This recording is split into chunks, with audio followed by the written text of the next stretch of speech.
নমস্কার শ্রোতা বন্ধুরা, আপনাদের সকলকে জানাই আমার চ্যানেলে স্বাগত। আশা করি আপনারা সকলেই ভালো আছেন, সুস্থ আছেন এবং সাবধানে আছেন। আজকে আবারও একটি নতুন ভিডিও নিয়ে এসেছি আপনাদের কাছে। শ্রীমদ্ ভাগবত গীতা এমন একমাত্র গ্রন্থ যা মানুষকে বেঁচে থাকার জন্য সঠিক দিশা দেখায়। গীতা জীবনে ধর্ম, কর্ম এবং প্রেমের পাঠ শেখায়। ভগবদ গীতা মানব জীবন এবং পরবর্তী জীবনের জন্য উপযোগী বলে মনে করা হয়। গীতা হলো সম্পূর্ণ দর্শন, আর যে ব্যক্তি একে যথাযথভাবে অনুসরণ করতে পারে সেই ব্যক্তি সর্বশ্রেষ্ঠ হয়। ভগবদ গীতায় মোট 18টি অধ্যায় ও 700 শ্লোক আছে, যা সবার পক্ষে প্রতিদিন পাঠ করা বা উপলব্ধি করা সম্ভব নয়। সেই জন্য অত্যন্ত গুরুত্বপূর্ণ এই ভিডিওতে আমরা ভাগবত গীতার কতগুলি উপলব্ধি নিয়ে কথা বলবো, যেটা জানার পর আপনি শ্রীমদ্ ভাগবত গীতার প্রকৃত অর্থ জানতে পারবেন। পারলে এই ভিডিওটি রাতে ঘুমানোর আগে কিংবা সকালে ঘুম থেকে উঠে একবার শুনবেন। তাহলে চলুন শুনে নেওয়া যাক আজকের সেই কথা। ভগবান শ্রীকৃষ্ণ নিজের মুখে বলেছিলেন যে এই সংসার আমার তৈরি মায়া দ্বারা আচ্ছন্ন। এই সংসার আমার দ্বারাই সৃষ্টি হয়েছে। আমি এই সংসারের পালনকর্তা, আবার আমি সব কিছুর বিনাশ করে থাকি। আমি অতীত, বর্তমান আর ভবিষ্যতের সকল প্রাণীকেই জানি, তবে আমাকে কেউই জানতে পারে না। ভগবান শ্রীকৃষ্ণ বলেন, যেখানে প্রকাশ্যের জ্যোতি যেমন ঝলমল করে তেমনভাবেই সত্যও ঝলমল করে। এইভাবে মনুষ্যকে সর্বদা সত্যের পথেই থাকা উচিত। মৃত্যু হলো এমন একটি অটল সত্য যাকে কখনোই পরিবর্তন করা সম্ভব নয়। যখন থেকে এই সংসার নির্মাণ হয়েছে তখন থেকেই জন্ম ও মৃত্যুর চক্র ঘুরে চলেছে। যেভাবে মনুষ্য তার পুরাতন বস্ত্র ত্যাগ করে নতুন বস্ত্র পরিধান করে, ঠিক সেই রকমই আত্মাও পুরাতন জীর্ণ শরীর পরিত্যাগ করে নতুন শরীর ধারণ করে। এটাই প্রকৃতির নিয়ম। এই কঠিন সত্যকে মেনে নিয়ে ভয়মুক্ত হয়ে বর্তমানে বাঁচা উচিত।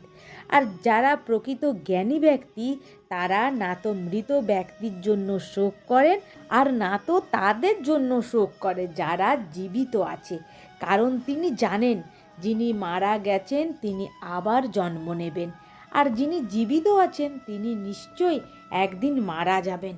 ভগবান শ্রীকৃষ্ণ বলেন, মনের শান্তির থেকে বড় সম্পদ এই পৃথিবীতে আর কোনো কিছুই নেই। যে ব্যক্তি নিজের মনকে শান্ত রাখতে শিখে গেছে তার থেকে বড় ধনী এই সংসারে আর কোথাও নেই। সময় সবথেকে শক্তিশালী, কারণ সময় কখনো মনুষ্যের তৈরি পথে চলে না, মনুষ্যকেই সময়ের তৈরি পথে চলতে হয়। একেই তো নিয়তি বলে। জীবন তখনই কঠিন মনে হয় যখনই আমরা নিজেকে পরিবর্তন করার পরিবর্তে পরিস্থিতিকেই পরিবর্তন করার চেষ্টা করি। কর্মই হলো সবথেকে বড় ধর্ম। ভগবান শ্রীকৃষ্ণ গীতায় অর্জুনকে উপদেশ দিতে গিয়ে বলেছেন, মনুষ্য কর্ম করার জন্যই পৃথিবীতে জন্ম নেয়, আর কর্ম না করে কেউ ক্ষণ মুহূর্ত থাকতে পারে না। তাই মনুষ্যকে পরিণামের কথা চিন্তা না করে নিজের কর্তব্য পালন করে যাওয়াই উচিত। ক্রোধ এমন একটি ক্ষয়কারী রিপু যা মনুষ্যকে নরকে টেনে নিয়ে যায়।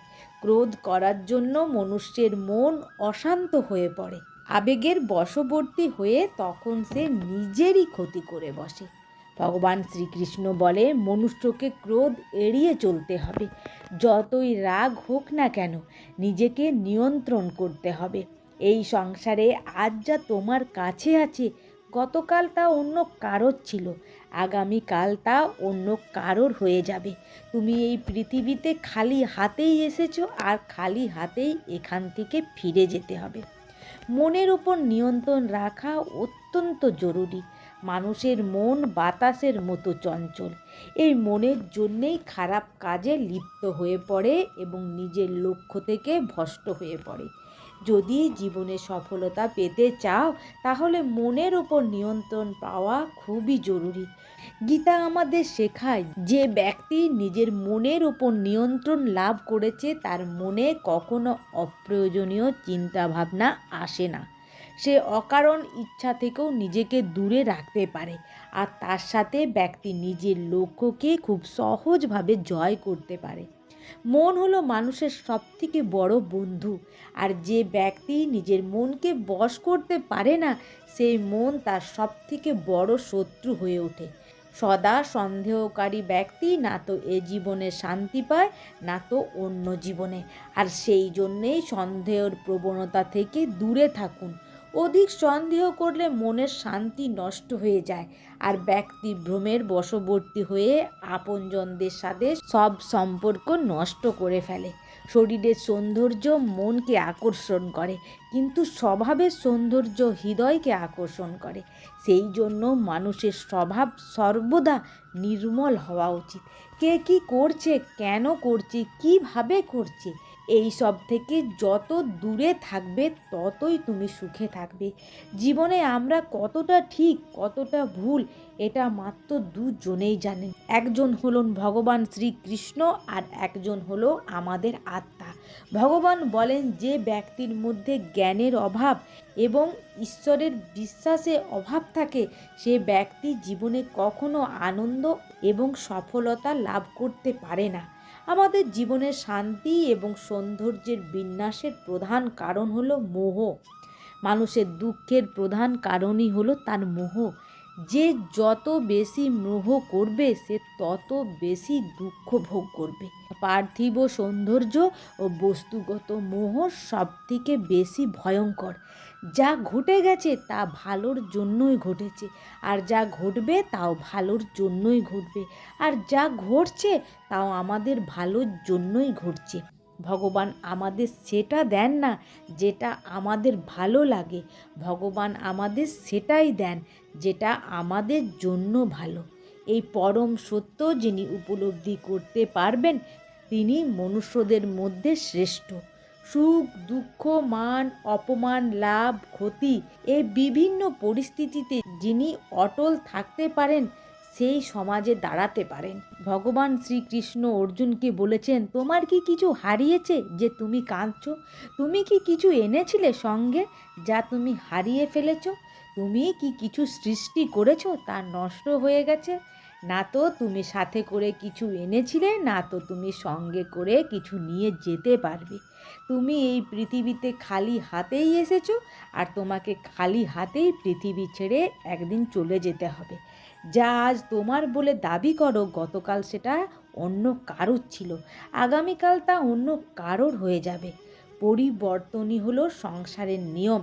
তুমি যেটা নিজের মনে করে মগ্ন হয়ে আছো এই প্রসন্নতাই তোমার দুঃখের প্রধান কারণ হয়ে যাবে।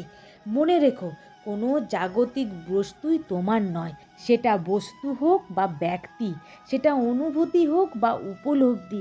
যাকে তুমি মৃত্যু ভাবো সেটাই হলো আসল জীবন। জীবন তোমাকে এক মুহূর্তে কোটিপতি করে দিতে পারে, আবার নিঃস্বও করে দিতে পারে। তোমার আমার ছোট বড় আপন পর এই সব অনুভূতি মন থেকে মুছে দাও, তাহলে তুমি সবার আর সবাই তোমার হয়ে যাবে। এই শরীর তোমার নয়, তুমিও এই শরীরের নও। এই শরীর পৃথিবী জল অগ্নি আকাশ এবং বায়ু দ্বারা একদিন এগুলিতে মিশে যাবে, কিন্তু আত্মা হলো স্থির। তাহলে তুমি কে? তুমি নিজেকে ভগবানের উপর ছেড়ে দাও। মনে রাখবেন, কেউ কারোর অভাবে মরে যায় না। সময় একদিন সবাইকে বাঁচতে শিখিয়ে দেয়। জীবন একবারই পাওয়া যায়, সেটা সম্পূর্ণ ভুল কথা। একমাত্র মৃত্যুই একবার পাওয়া যায়। জীবন তো প্রতিদিন পাওয়া যায়। অন্ধকারচ্ছন্ন রাত্রি যদি এসে থাকে তাহলে আলোকিত প্রকাশ নিয়ে সূর্য অবশ্যই আসবে। রোগ যদি এসে থাকে তাহলে তার ওষুধ অবশ্যই থাকবে। সমস্যা যদি এসে থাকে তাহলে সেই সমস্যার সমাধানও নিজে থেকে আমাদের কাছে চলে আসে। আর যদি তুমি কোনো বিপদ দ্বারা আচ্ছন্ন থাকো তাহলে মনে রাখো সব কিছুর পরিবর্তন হতে চলেছে। দুঃখের সময় কেঁদো না, মনকে আরও দুঃখী করে তুলো না, কারণ এখানে যা কিছু এসেছে তা যাওয়ার জন্যই এসেছে। তাহলে এত চিন্তা কিসের? তাকে কখনো খুঁজো না যে পৃথিবীতে সবচেয়ে সুন্দর, বরং তাকে খোঁজো যার জন্য তোমার পৃথিবী সুন্দর হয়ে যাবে। সুখ মানুষের জীবনে অহংকারের পরীক্ষা নেয়, আর দুঃখ ধৈর্যের পরীক্ষা নেয়। সবসময় ভালো কর্ম করে চলো। কর্মফলের আকাঙ্ক্ষাকে ত্যাগ করাই হলো আমাদের আসল কাজ। তোমার আফসোস তোমার অতীতকে পরিবর্তন করতে পারবে না, আবার তোমার দুশ্চিন্তা ও ভবিষ্যৎকে পরিবর্তন করতে পারবে না। সেই জন্য বর্তমানের আনন্দ উপভোগ করাই সব থেকে সুখের। ভগবান শ্রীকৃষ্ণ আরও বলেন যে তোমার পাশে থাকে তুমিও তার পাশে সব সময় থেকো, আর যে তোমার সাথে প্রতারণা করে তাকে তুমি ত্যাগ করো। যে স্থানে তোমার কোনো অধিকার নেই সে স্থানে কখনোই যাওয়া উচিত নয়, কারণ এটা করলে লোক তোমাকে বোকা এবং দুর্বল ভাববে। যেখানে বৃষ্টি হয় না সেখানে ফসল খারাপ হয়ে যায়, আর যেখানে সংসার থাকে না সেখানে বংশ খারাপ হয়ে যায়। ভগবান শ্রীকৃষ্ণ আবারও বলেন, তোমার অতীতকে পরিবর্তন করার ক্ষমতা আমার নেই, কিন্তু তুমি যদি বর্তমানে ভালো কর্ম করে থাকো তাহলে আমি তোমার ভবিষ্যৎকে অবশ্যই পরিবর্তন করতে পারি। শুধু নিজের কর্ম করতে থাকো, সব সময় ভালো কর্ম করতে থাকো, সৎ কর্ম করতে থাকো, অবশ্যই ভালো ফল পাবে। যদি ভিডিওটি ভালো লেগে থাকে তাহলে অবশ্যই লাইক, শেয়ার, কমেন্ট করুন। আপনারা ভালো থাকুন, সুস্থ থাকুন এবং সাবধানে থাকুন।